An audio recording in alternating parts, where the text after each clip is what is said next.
Hello and welcome to another edition of The Deacon Dad. The episode we're going to walk through today is called Grieving. My podcast is about how we deal with things, how we see things. It's not always about moods. It's not always about trauma in our lives, though sometimes it is. This poem came to me whenever we buried our father. Dad was a great man. You know, he had his faults, he had a temper, but he was still a great guy. He had a series of strokes at 42. And those strokes left him not the man he was before. Now, he was the same guy, but for those of us that knew him, he lost quite a bit of stuff. He had his personality still, but whenever you have strokes, things happen. Sometimes your temper gets worse, sometimes it gets better. My father-in-law's dad, whenever he had his strokes, he became a gentle giant. My dad had a temper while we were growing up, but he had mellowed out quite a bit. We used to have parties at the house, we'd dance, we'd have some drinks. It was a lot of fun. Then he had his strokes. He couldn't work anymore. He felt inadequate as a man. You know, I have those same problems now. You know, I haven't had strokes, but with Gulf War disease, you have a lot of the same symptoms. I will go paralyzed between 2 and 4 times a month on my left side. I'll lose part of my speech. I'll get thick-tongued. I will have episodes to where I'll lose my sight with the migraines. So I know a lot of what Dad went through, except for his was quite a bit different because he lost his speech. Now, he gained part of it back, but it was still really hard to understand him. And he got so frustrated because he wanted to say something and he just couldn't. He couldn't get anybody to understand what he was saying. And I can see how that would drive him batty. And he couldn't do for himself. He needed help with normal everyday activities, going to the restroom, taking a shower, getting out of bed, sitting down watching TV. He needed help with everything. His independence was completely gone. He relied on somebody to drive him around, which I do now because I have no driver's license because of the seizures caused by the Gulf War syndrome. That hurts a lot whenever you lose your independence. But me and my dad got really close as I was growing older. From the time we had moved and I was in the 10th grade, from that point forward, Dad took an interest in a lot of my activities, and it was great. Whenever I went into the Marine Corps, he was proud as a peacock. It was awesome. Never seen my dad that proud of me. Whenever I went over to Persian Gulf War, that was a hard time, but it was harder whenever I got back because Dad had his strokes then. And I remember that time because we took a video after I got back. And I had on my dress blues, and Dad was joking around with me. Looking back at that video, it's amazing. You know, I saw my dad in all of his glory. He was having the best time of his life, and I was a part of it. So I was extremely happy. After his strokes, Dad's temper came back. But it wasn't coming back because of anger inside of him. It was coming back because of frustration. He was frustrated. He couldn't do the things he wanted. He had been an independent person his whole life. He worked all the time. And now he couldn't do that. He couldn't just get in the truck or the car and just drive to the store. Now he had to rely on somebody else to do that for him. And they would go to the store for him because he didn't want to be seen in public, which is sad because he's such a light. And I missed him. I missed him tremendously. I still miss him so much. The thing is that death knocks on all of our doors. It doesn't discriminate. Every person alive on this earth, everyone that will be born on this earth will die on this earth. It's just a matter of when. And we don't know that moment.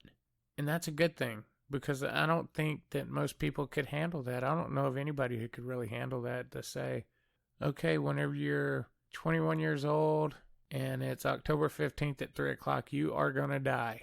That would not sit well with most people. But people do, and it's a hard time for their family and their friends whenever they do. Because whenever they pass away, they're off to a better place.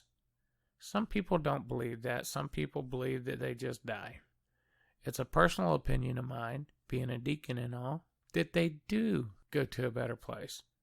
That God is there and God is going to hold them tight. He's going to He let my father walk again. He let him talk again. Now, if He let him sing in that angelic choir, that's just going to bring down a lot of the oomph. Because Dad's like me. He couldn't sing to save his life. We both have voices that weren't even made for radio. But now I can put them out on podcast on the internet, and it's fine. When Dad died, I had to go through a lot. I remember the day perfectly. Me and my wife had went on our first cruise, and it was only a 3-day cruise. We left April 8th. We got back on April 11th. As we were pulling back into port, we were still on the ship. I got a call from my family saying that Dad wasn't going to make it long. He was just bad. It took me by surprise because it hadn't been that long since I'd seen him. And the last time I saw him, I'd picked him up from the nursing home and I'd taken him out to see the family, and we had a really good day. He got tired, so I drove him back to the nursing home, got him settled in his room, and I told him I loved him. And he told me that he loved me too. And he said, "This may be the last time you see me, and I want you to know how much I love you." And I didn't even think about it. I just thought, okay. You know, whenever somebody's sick and they say something like that, you're like, oh, no, I'll see you again. But Dad knew that he wouldn't see me again. And he wanted to make sure that I knew how he felt. And I did. I hugged him, gave him a kiss on his forehead, and I just looked at him. And he had a smile on his face. He was happy. That was the last time I saw him. Whenever we pulled into port and I got that phone call, I couldn't understand it. But I told my wife we've got to fly home right now. So we rushed to the airport. We flew back to Atlanta. We were headed in the car from the airport back to home. We'd called my boss and let him know that I needed to take off and go home to see my father. And I had a great boss. He's like, okay, take whatever time you need. So I told him I would come by there and just finish up some stuff before I left on my way to the airport. Well, whenever we got home, right as we got home, I was busy packing up my things to head to Louisiana to go see my dad before he passed away. I got another phone call. This time they told me that Dad didn't make it. Take my time, because I couldn't do anything. I went straight to the airport, and I got on a plane. And I went home to Louisiana. I met with my mom, my sister, by that time all of my sisters, my brother, and we were grieving the loss of my father. We went to the funeral home, and I always try and be the comedian whenever we're together, especially whenever something is going wrong or has gone wrong. I use comedy as an escape. I use humor as an escape. It's a way out for me. If I make light of something, it doesn't mean that I don't care, that I'm callous, because I'm not. I'm probably I hate to say it, an extremely sensitive person.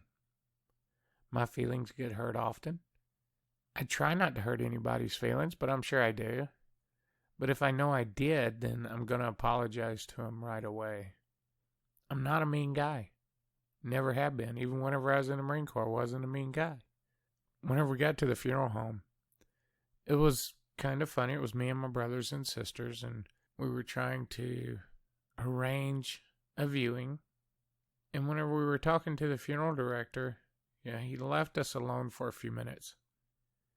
And I took all of the mints out of the little bowl he had in front of us, and I put them in my pockets. I'm not a thief. I'm really not. But I would sit there and my family would make jokes because every now and then I'd toss one of the peppermints to one of them. And whenever the guy came back in, he didn't say a word. He didn't do anything. He sat down and we went over everything. And as we were leaving out, I saw another bowl of mints, and I just stuffed my pockets with them, and my family was rolling. Now, it's something I wouldn't do normally. It's just one of those weird things that I did to help cover up the pain that I was going through at that moment. It's just a coping mechanism for me. It's nothing crazy. I don't have these pathological desires to go steal mints from every place I go into. It just happened. Didn't think anything of it. Looking back on it now, it was silly. But that little something there helped me get through that day. And it was something that we joked about over and over. We still make fun of it every now and then. But it was just one of those ways to help me move through that particular moment in time. And we all have to have that one thing that will help us get through that one moment in time where we have that grief inside of us and we don't know how to channel it. Everybody does it a little different. But whenever we think about death, we don't think about it for ourselves most of the time. I worry about my mom. I worry about my brothers and sisters. And typically I don't think about it about me. I was really concerned whenever my wife was diagnosed with breast cancer. And all these thoughts kept going through my head. What if, what if, what if? I was really worried. I was scared to death. What would I ever do without her? She is my rock. She is solid. She's there. Anytime I need her, she's always there. What would I do? You know, you have those thoughts about what would I do, but you have to plan for all of that whenever I have to cope with something like that. And she's not a solid rock right now. I have to be that rock, but we're making it through, and we're doing a great job of it. Dad was raised in Arkansas, northeast corner of Arkansas. He loved it up there. He loved the mountains. He loved the people. He was a country guy. That's where his dad was buried. That's where his sister was buried. He was going to go up there. That's where he wanted to be. So in July, I rented a cabin for the family, and we went up there and we enjoyed ourselves. All the kids had a ball. The adults had a great time. And then we went to my grandfather's grave, and we dug a hole right there in front of the headstone.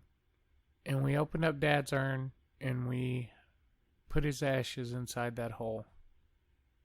And then we put the dirt back over the top of it.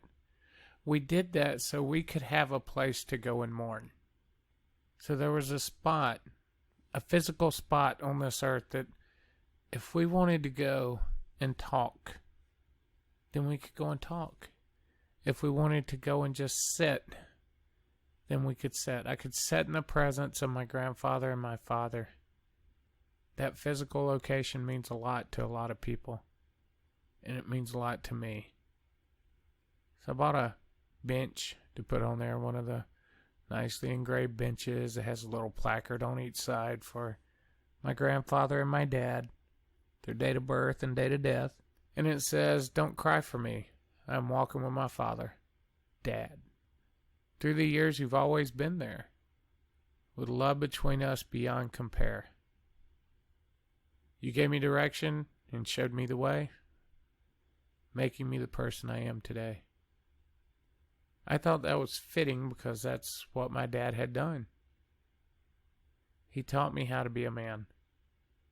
And that's a proud legacy. I hope I teach my sons the value in life's lessons, how to treat people, how to treat women, how to treat their friends, their family, how to treat individuals regardless. You do it in a loving, caring way. You walk the walk that you talk. And for me, that's being a man of God, being a deacon, being a father, a grandfather, a solid worker up until this disease took that away from me. But even then, whenever I have my good days, I'm out in the yard. I'm building something. I'm making something to where the kids see me working. My grandkids see me doing something besides just laying in a bed. And that's what I want them to remember, is me doing stuff, not me falling down to the ground, not me in a scooter, Not me not being able to get out of bed. Not me hunched over on the couch with no left side, slurring my words. I don't want them to remember me that way. I want to be a good memory for them, not one that they look back on in pity. And I think that's what Dad did. He taught us a lot of things in life, and whenever I look back at him, I don't look back at any of the bad stuff. I know it was there, and I don't, like I said, I don't hold grudges. I don't hold it against anybody. We all do things that we regret. Doesn't make you a bad person. You own up to it. As Dad would put it, you be a man, you own up to it, and you move on.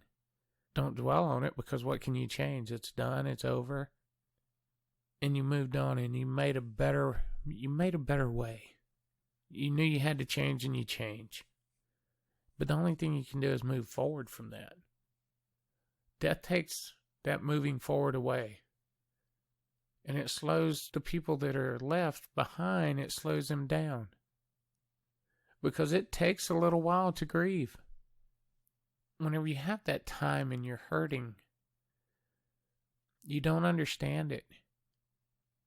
You know that they're in such a better place and you just don't understand why they went when they did.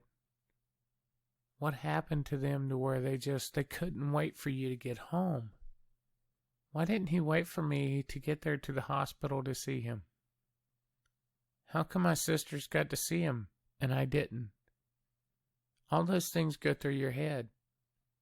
But we have to understand that death knocks on all of our doors. Some are made to answer it sooner than others.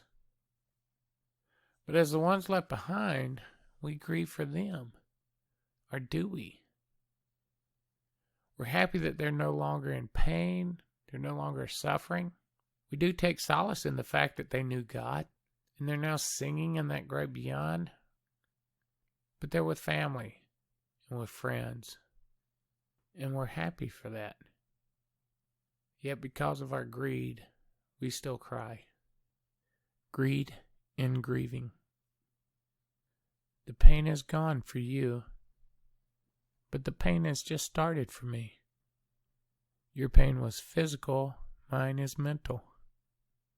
Your life is over on earth. My life is not. You are in heaven, and I am envious. You no longer breathe, but now I take short labored breaths. No more tears for you, but a steady stream for me. You are now simply memories, and I'll treasure them. You will never be forgotten. I'll make sure of that. With my greedy tears and my greedy ways, I'm going to love you all of my days. My children and my grandchildren will know your name, for you were one of the greats. A reason for grief. You deserve it. You earned it. Enjoy your forever. Enjoy our Father. Wear your wings proudly. And raise your voice loudly. I am greedy. I am needy. I will miss you forever. Those are the words that I wrote to help me ease my pain.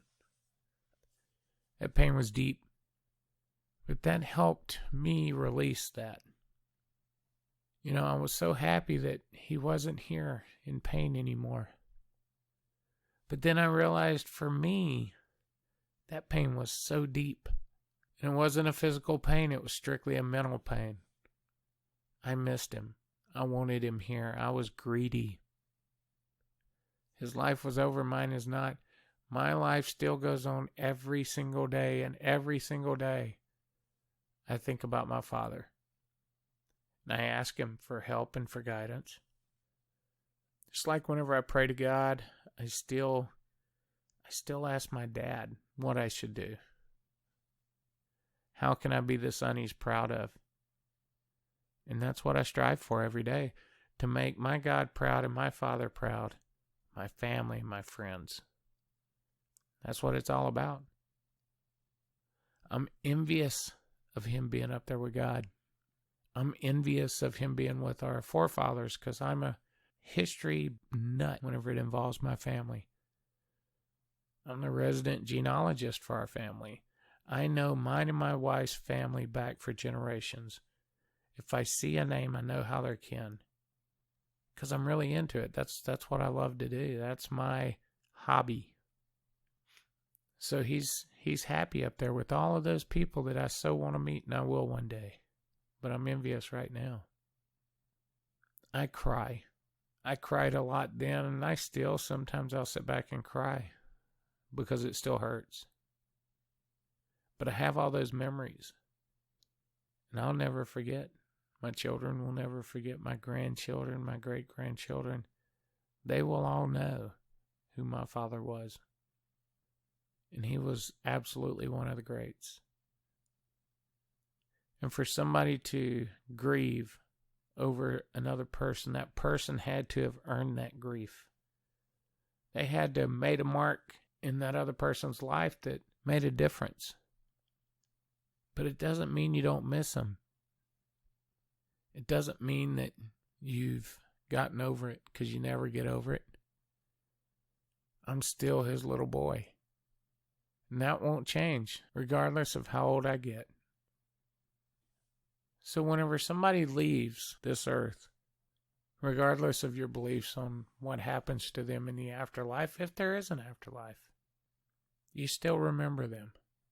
Remember the good. You know, we all know the bad that happened, but that was not that person. That person had good qualities. And just because they're gone doesn't mean that you just say, okay, I remember him. He did this. He did this to me. He did this to them. You can't do that. You'll drive yourself nuts. And you will hate somebody that you actually love. Because while they were here, you were the first one to go up and give them a hug. You were the first one to go up and say, I love you. So now that their back is turned, you don't turn your back on them. Now, in each of my episodes, I end in a prayer. And today that prayer is, Dear God, we thank you for all of the gifts that you give us in life. We thank you for everything that you do for us. And we appreciate and we love the people that you put into our lives. When people leave us, whenever people pass, what we need and what we ask for is peace and understanding and some comfort. We don't want to know the reason why. It's not our business to know why. What's our business is how we feel, how we can make other people feel. And we need that comfort and that strength and that peace that comes only from you. And that's what we ask for. We ask that you bless these people as they're going through this tough time right now with the COVID-19. The families that have lost loved ones to that horrible disease. To the families of the fallen soldiers and to our public servants. To the families of every person who's lost their life. They grieve. We ask you for that peace, comfort, and understanding. For those families, for those friends. And I know that they are with you. And I know that you have forgiven them from their sins. As Christians, we can ask for that. We can ask for forgiveness for that other person. And we know you're going to grant that forgiveness. That you're not going to look back and say, remember when you did this, because whenever you forgive, you forget. It's never to be brought up again. No big screen flashing with, here's your life. We know that you have forgotten it. It's wiped away. It's clean. Never to be talked about again. So these people that come to see you, that leave us behind here on earth, take care of them as we know you will. Take care of us people here Take care of us on earth that are missing them, that are grieving, that are in pain. That peace, love, understanding, grace that you offer. We welcome it. We need it. And we thank you for giving us that. And we thank you for everything that you do for us. And it's in your name we pray. Amen.